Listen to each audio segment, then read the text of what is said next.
Hi, I'm Clowny Quin, and today I want to talk about the movie The Circus of Fear. Woo!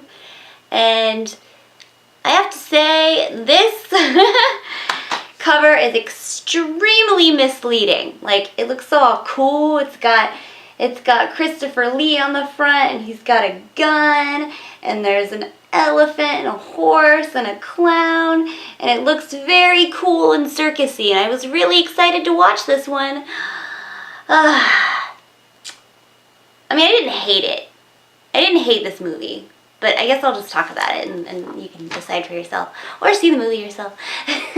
So, this came out in the 60s, and it's set in London, and it starts off immediately, like, you're immediately thrown into the movie, and it's very intense, loud music, like da-da-da-da-da-da, while these guys are robbing, like, a bank car kind of thing in broad daylight, and then they, one of the guys puts the money, he hides it in, like, the back area of a place where it turns out to be a circus. He hides it like where the circus is, and like, oh, nobody's gonna find this, nobody's gonna notice this, it'll be totally fine.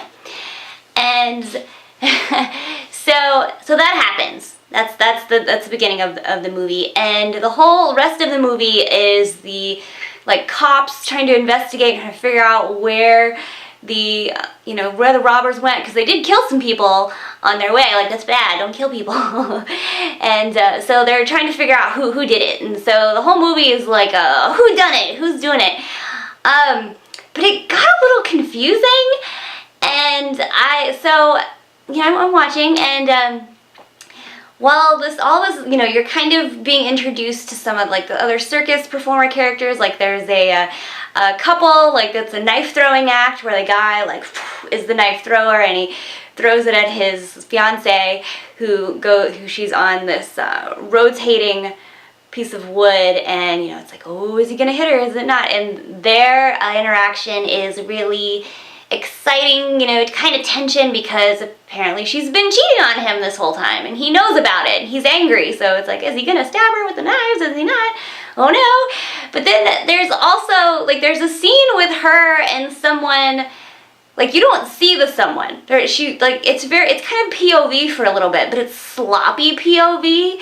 Like, there's a bit after they've, done some clowning around, and she's in bed, and she gets up, and she opens one of the cabinets, and then she's like, why are you looking at me like that? And then the camera like lunges forward, and you see a guy's hand like shove the door closed. It's like, okay, so you're not supposed to know who she's sleeping with? It's like, okay, it's like, all right, I'm feeling it. And then there's like I said, there's not any clowns. Like, there's a guy who says that he wants to, he's like, he asks the ringleader, who is like the most unenergetic ringleader that I have ever seen. And I know ringleaders, okay? Like, he's just like, here we are at the circus. And I'm like, what? No, you used to be like, here we are, the fantastic circus. Okay, anyway, so, alright, so this ringleader is not up to snuff, in my opinion. But, so this guy is like, oh, can I audition to be a clown? And they're just like, no. And the whole time, that guy that wanted to audition or whatever, because he is a part of the circus, but I guess he's like just the background guy, doesn't really get to do anything. So most of the movie, it's him and some other of the workers, and they are like playing pranks on the little person whose name is Mr. Big, which, he's there, and I'm pretty sure they got a real little person to do that role, so yay. So also there is a mysterious, supposedly wounded lion tamer, who turns out that's Christopher Lee, and he has basically like a black sock with eyes cut out and a mouth cut out the whole movie. And I'm just like, did Christopher Lee not want to be in this movie? Like, it's until the reveal that he's not who they think he is, but it doesn't really, it's not like, oh, I'm so crazy and excited, what? let's see. So, oh my gosh, it really is all over the place. I was really excited to see this movie and was just kind of like, huh. It's not just me either. I looked it up. I looked up what other people felt about it, and they're kind of like on the same page. Like they're just kind of scratching their head, like like this. There seemed like a lot of things they wanted to do in this. So okay, moving along. There's like little dramas within the circus performers, and someone which you don't know still. It's still that weird POV, like in spooky leather gloves, or like trying to sabotage different shows and try to like hurt the girl that gets the knives thrown at her. Like they let the lion out and it's like and you just see the hands like undoing the cage. Like you don't see who it is, and it's just like, well, who is it? And I was like, I didn't really know who it was gonna be. Like, I mean, I had my suspicions, but it just the storytelling isn't very good. But in the end, you find out that Christopher Lee is not who he says he is. He takes off the sock, and his face is fine. Apparently, he was like replacing his brother, who was the injured lion tamer. It was confusing, and then it turns out at the end, like, they find out who actually killed some people, because they killed a robber. They killed a robber who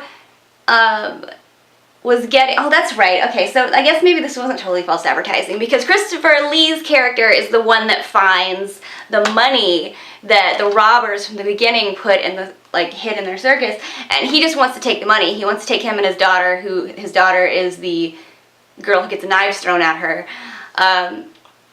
He wants to take her and the money and just go. So, yeah, like, so I think he ends up shooting the robber because the robber is trying to get the money back. Like, he's trying to, like, infiltrate the circus and get the money back. And then they find out that the person that was sabotaging the shows and tried to hurt the knife-throwing girl, that it was just the guy that wanted to audition to be the clown. And then, the ringleader looks at the little person, because I think he was involved in some blackmail scheme, which I don't even really remember. And then the movie ends with after they're like, "Mr. Big, you're fired." And then credits roll. I'm like, what? What? There was a funny line, well, not funny, but I thought it was interesting. They were saying, because while the detectives are trying to figure out, who robbed things and who were killing people and hurting people, everybody in the circus is a suspect, and they first ask the knife-throwing guy, they ask him, they're like, well, one of your knives is missing, what is this? And he's like, did you hurt anybody? And they were like, no, there's no reason for my knives to be missing. The only reason, he said, the law of the circus is that if a knife is used and accidentally kills somebody, the knife that was used gets buried with the victim. And I was like, I don't know about all that, but it's an interesting way to do it. So that was Circus of Fear. I think I really might give this another watch, though, even though I was a little bit confused my first watch.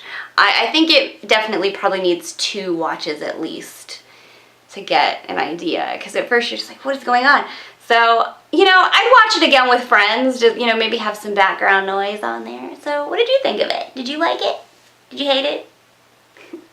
If you can recommend other movies for me to watch that I haven't yet watched, put them in the comments.